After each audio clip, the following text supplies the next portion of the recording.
Assalamualaikum warahmatullahi wabarakatuh. Salam bahagia Bapak dan Ibu Guru. Baik Bapak dan Ibu Guru, mungkin ada pertanyaan, apakah Bapak dan Ibu Guru pernah mempertanyakan sejauh mana progres peserta didik dalam menguasai kompetensi yang ditargetkan? Kemudian, bagaimana guru bisa memonitor perkembangan dari peserta didik? Baik Bapak dan Ibu Guru, sebelum menjawab pertanyaan tersebut, kita harus memahami terlebih dahulu sebenarnya apa yang dimaksud dengan kriteria ketercapaian tujuan pembelajaran. Kriteria ketercapaian tujuan pembelajaran atau KKTP adalah serangkaian kriteria atau indikator yang menunjukkan sejauh mana peserta didik sudah mencapai kompetensi pada tujuan pembelajaran. KKTP berfungsi untuk merefleksikan proses pembelajaran dan menganalisis tingkat penguasaan kompetensi peserta didik. Tentunya hal ini membantu pendidik dalam memperbaiki proses pembelajaran dan memberikan tindak lanjut yang sesuai kepada peserta didik. Lalu, apa perbedaan KKTP dengan KKM? KKM atau kriteria ketuntasan minimal hanya berupa indikator berbentuk angka. Tidak ada penjelasan atau deskripsi mengenai perbedaan angka indikator tersebut. Sedangkan pada KKTP terdapat deskripsi yang konkret mengenai keterampilan dan kompetensi yang perlu dikuasai oleh peserta didik sebagai bukti bahwa peserta didik telah mencapai tujuan pembelajaran. Bapak dan Ibu Guru sekalian, KKTP juga menjadi salah satu pertimbangan dalam memilih dan menyusun instrumen asesmen, sehingga asesmen yang dipilih benar-benar sesuai dengan tujuan dan kriteria ketercapaian tujuan pembelajaran yang kita inginkan.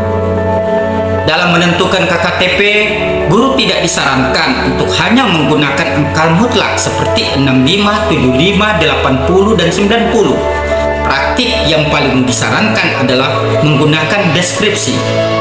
Namun, jika diperlukan, maka guru diperkenankan menggunakan rentang nilai, misalnya 61 sampai 80, 81 sampai 90, dan sebagainya, dengan tetap memberikan deskripsi atau keterangan mengenai tiap interval nilai tersebut.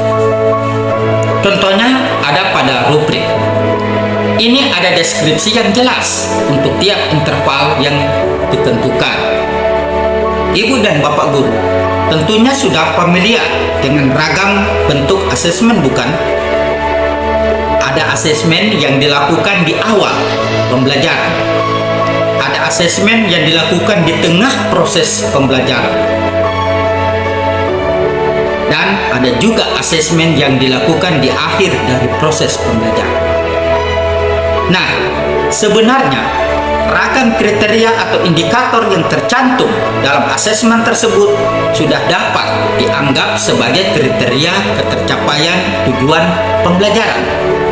Saat Bapak dan Ibu merancang tabel checklist, lembar pengamatan, rubrik, lembar refleksi, lembar penilaian, kelompok, jurnal, catatan portofolio, dan sebagainya, maka guru juga telah menentukan kriteria atau indikator untuk mengukur pencapaian peserta didik.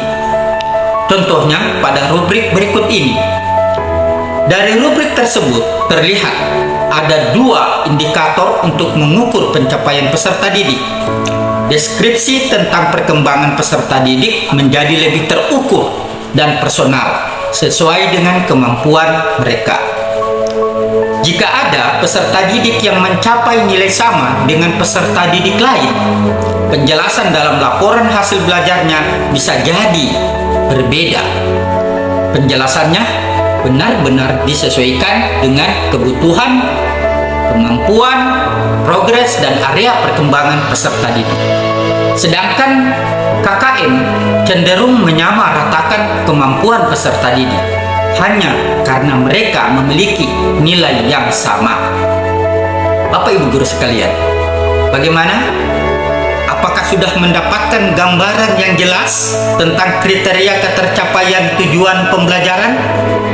Nah, agar semakin paham tentang KKTP, Ibu dan Bapak guru dapat mengakses fitur, konten, cerita berbagi praktik baik, atau video pembelajaran di aplikasi Kurikulum Merdeka. Saatnya melakukan perubahan. Selamat mencoba, belajar, dan terus bereksplorasi. Assalamualaikum warahmatullahi wabarakatuh.